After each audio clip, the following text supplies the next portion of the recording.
مرحبا مرحبا. میں کہہ سکتی تھی گڈ ٹو سی یو, لیکن آج کے ٹاپکس کی مناسبت سے میں نے سوچا آپ کو مرحبا کہا جائے. ایسا مطلب ہے کوئی کنسپریسی تھیوری آ رہی ہے کوئی؟ کانسپریسی اس میں کوشچنس بہت زیادہ ہیں, لیکن بات جو آپ سے منسوب ہے وہ یہ کہ 3 ماہ تک تقریباً اس بار آپ ویکیشنز پہ لندن میں قیام پذیر ہیں, اور جس دن آپ نے واپسی کا ارادہ کیا وہاں سفید فاموں کے مظاہرے شروع ہو گئے, جی یہاں سے امیگرینٹس کو دھکیلا جائے. پھر ہم نے دیکھا زرداری صاحب چین کے وزٹ پہ, نواز شریف صاحب اسی دن لندن, جس دن آپ واپس آ رہے تھے وہ اسی دن لندن روانہ ہو گیا after so long check up کے لیے. پھر شہباز شریف صاحب اور ہمارے army chief field marshal already بیرون ممالک وزٹ پر ہیں, ملٹیپل وزٹس ہیں ان کے, اور آپ کے آتے ساتھ پریزیڈنٹ ٹرمپ بھی یو کے پہنچ گئے ہیں, اور وہاں پر جو ان کا استقبال کیا جا رہا ہے, کنگ چارلس جس طرح انہیں ویلکم کہہ رہے ہیں, جو کھانے کھائے جا رہے ہیں, رونق لگی ہوئی ہے وہاں پہ آپ کے آتے ساتھ ہی. 3 مہینے تک کچھ نہ کچھ تو پکایا ہی ہوگا. نہیں, اگر تو میں وہاں رہ جاتا جب میاں صاحب وہاں پہنچے ہیں تو پھر آپ کہہ سکتی تھی کہ کچھ پک رہا ہے, مگر میں تو چھوڑ کے آ گیا.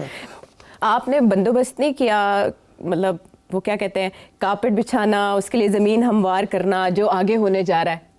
وہ تو آج ہم بیٹھ کے ڈسکس کریں گے نا آگے کیا ہونے جا رہا ہے.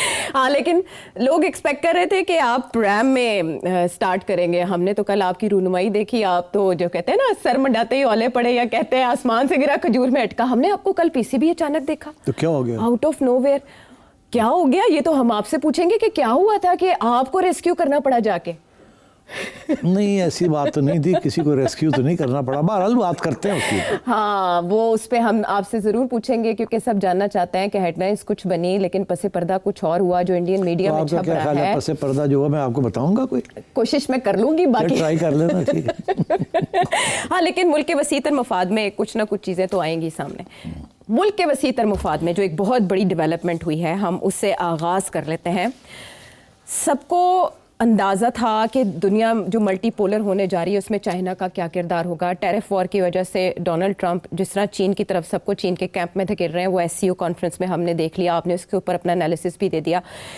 قطر پہ جو اٹیک کیا اسرائیل نے, اس کے بعد عرب ممالک میں جو تشویش تھی, انزائٹی تھی, وہ بھی سب کے سامنے تھی. لیکن سب کو لگا کہ جو دوحہ میں ایک سمٹ ہونے جا رہا ہے عرب اسلامک, اس کا کوئی رزلٹ نکلے گا. اس میں جو بھی اعلامیہ سامنے آیا, لوگوں نے اس پر تشویش کا اظہار کیا کہ مسلم ممالک کچھ نہیں کر سکتے, کیا اسلامک بلاک بنے گا. آل آف اے سڈن کل کا دن پوری دنیا مبارکباد دے رہی ہے نریندر مودی جی کو ان کی سالگرہ پر, 75ویں سالگرہ پر. سب لوگ حیران ہو رہے ہیں کہ دنیا میں ایسے کبھی کسی سربراہ مملکت کے لیے نہیں کیا گیا. اور اسی شام ایک ایسی جوہری تبدیلی ہوتی ہے کہ سبھی انگشت بدندہ ہیں. ابھی اردو کا لفظ ہے میں سپن کر رہی ہوں. پاکستان اور سعودی عرب ایک معاہدہ آپس میں کر لیتے ہیں. ایک تو یہ کہ اس کی بہت سی ڈائمینشنز ہیں, اسٹریٹجک ہے, ڈیفنس ہے, اکنامک ہے, گلوبل ہے, جیو پولیٹیکل ہے.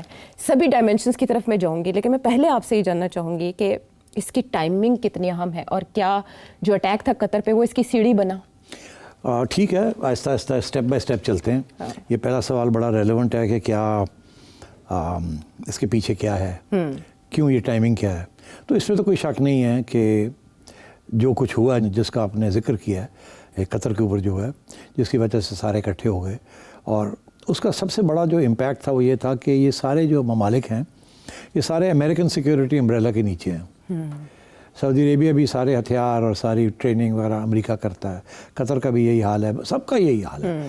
تو اب انہوں نے دیکھا کہ امریکہ کو آپ ٹرسٹ نہیں کر سکتے, کیونکہ اسرائیل نے اس کے بعد بھی بہت سے اگریسو قسم کے بیان دیے ہیں کہ جہاں بھی ہوگا اگر حماس کے لوگ ہوں گے, لیڈر ہوں گے, تو ہم ہر جگہ پہ جا کے ماریں گے ان کو. تو وہ تو بہت آگے بڑھ رہے ہیں, اور کلیئر ہو گیا کہ امریکہ بالکل پروٹیکٹ نہیں کرے گا, کسی ملک کو ڈیفینڈ نہیں کرے گا. جب اسرائیل اٹیک کرے گا تو امریکہ نہیں کسی کو ڈیفینڈ کرے گا. تو پھر ان لوگوں نے امریکن امبریلا تو اسی لیے لیا ہوا تھا نا, تو ایک اپنے خلاف تو نہیں لیا ہوا تھا, انہوں نے تو اسرائیل کے خلاف لیا ہوا تھا نا. ان کا خیال تھا سب سے زیادہ تھریٹ جو آ رہی ہے ان کو وہ اسرائیل سے آ رہی ہے. تو اب ان کو سمجھ آ گئی ہے کہ امریکہ جو ہے از اے نان ریلائبل پارٹنر. وہ ٹھیک ہے, ان کے ہتھیار وہ بیچتا ہے, ان سے پیسے لیتا ہے, اڈے بنا لیے ہیں, سب کچھ یہ وہ, مگر اب پہلی دفعہ یہ سوچ ان کی بدلی ہے کہ اس کو ٹرسٹ نہیں کیا جا سکتا. اور اسرائیل جو ہے وہ پیچھے نہیں ہٹ رہا, وہ آگے بڑھ رہا ہے. تو اس کا مطلب ہے یہ تو پہلا خطرہ ہے, آگے اور بھی بڑے گڑبڑ ہو سکتی ہے. تو ہمیں اب اپنی سیکیورٹی کا سوچنا چاہیے. تو اس سلسلے میں پہلے تو انہوں نے آپس میں یہ ڈسکشن کی ہے کہ ہم ایک دوسرے کے ساتھ مل کے کیا کر سکتے ہیں. میرا خیال ہے وہاں بہت سے اختلافات تھے, بیکاز OIC تو صرف مڈل ایسٹ نہیں, اور بھی بہت سے مسلم ممالک ہیں, تو وہ اکٹھا ہونا بڑا مشکل تھا.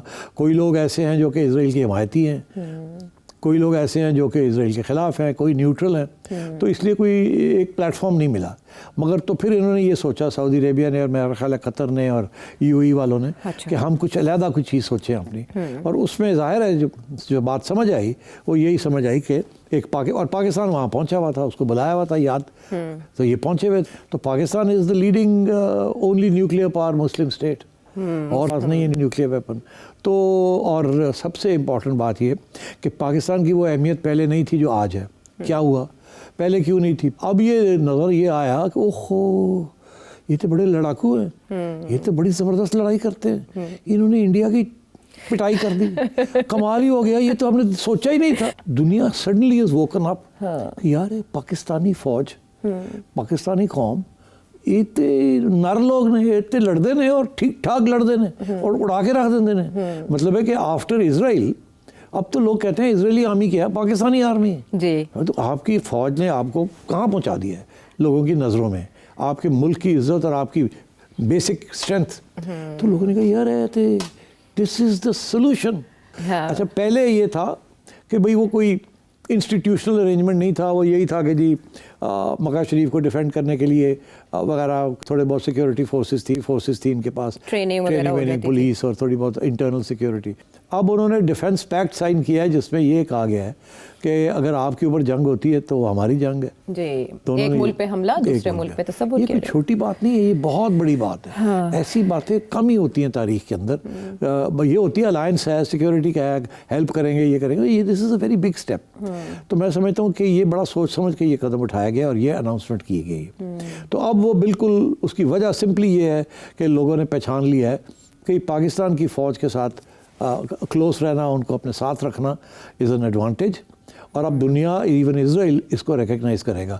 اب ہمارے اگر پاکستان کی فوج ہمارے ساتھ ہے اور ہماری حفاظت میں ساتھ کھڑی ہوگی تو پھر کوئی ہمارے اوپر حملہ نہیں کرے گا, بیکاز دین ہم تو خیر جو ہیں ہتھیار وار ہیں, ہمیں لڑنا ورنا تو خاص نہیں آتا, اور یہ جو ہیں یہ تو لڑ بھی سکتے ہیں, ہتھیار بھی ہیں ان کے پاس اور ٹھیک ٹھاک ہے, ٹیکا بھی ہے. اور آخری بات یہ کہ اسرائیل کی جو ڈیفنس اسٹریٹجی ہے یہ اس کو بہت بڑا دھکا لگا ہے, اور میں ابھی اس کو فارغ کر دیتا ہوں.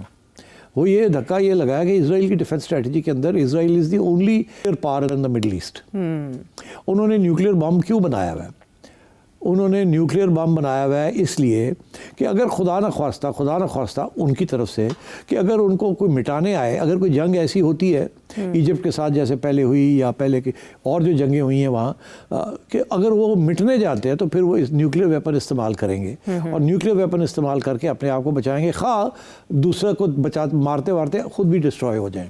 اس کا انہوں نے جو حوالہ دیا ہے وہ اس کو کہتے ہیں سیمسن آپشن. یہ ایک امریکن جرنلسٹ ہے, ان کا نام ہے سیمور ہرش. انہوں نے پوری کتاب لکھ دی ہے آن سیمسن آپشن. سیمسن آپشن کیا ہے؟ جن لوگوں نے بائبل نہیں پڑھی ان کو پتہ ہونا چاہیے کہ اس کے اندر ایک حوالہ ہے کہ ایک وقت ایسا آیا کہ سیمسن جو کہ ون آف دیئر پروفٹس, وہ دشمنوں کے خلاف ایک ٹیمپل کے اندر تھے اور وہاں ان کے دشمن تھے. تو انہوں نے سوچا کہ میں دشمن کو ڈسٹروائے کرتا ہوں مگر یہ ٹیمپل کو میں گرا دیتا ہوں, اور ٹیمپل کو میں گراؤں گا تو میں مر جاؤں گا خود, مگر دشمن سارا ختم ہو جائے گا. تو انہوں نے وہ آپشن استعمال کیا کہ ٹیمپل کو گرا دیا. تو اسرائیل نے اپنے نیوکلیئر آپشن کو کہا ہے سیمسنز آپشن. سیمسن آپشن یہ ہے کہ ضرورت پڑی تو ہم نیوکلیئر ویپن استعمال کریں گے. اچھا, اب سیمسن آپشن کے اندر سیمسن آپشن آپریٹ کرتا ہے ان ممالک کے خلاف جن کے پاس نیوکلیئر ویپنز نہیں ہیں. اسی لیے مڈل ایسٹ کے اندر کسی کو نیوکلیئر ویپن رکھنے کی اجازت نہیں دی, نہ اسرائیل نے نہ امریکہ نے. جب ایران نے بنانے کی کوشش کی تو وہ آپ دیکھ ہی رہے ہیں کیا ہو رہا ہے. تو اب صورتحال یہ ہے کہ پاکستان کی entry into a defence packet with Saudi Arabia brings the nuclear Samson option کی چھٹی ہوگی, بیکاز اب جب پاکستان ساتھ آتا ہے تو پاکستان کے ساتھ نیوکلیئر ویپن بھی آتا ہے. تو یہ ماسٹر اسٹروک ہے سعودی عرب کا. تو یہ ماسٹر اسٹروک ہے سعودی عربیہ کا کہ اور کچھ نہیں آتا ہے یا نہیں آتا,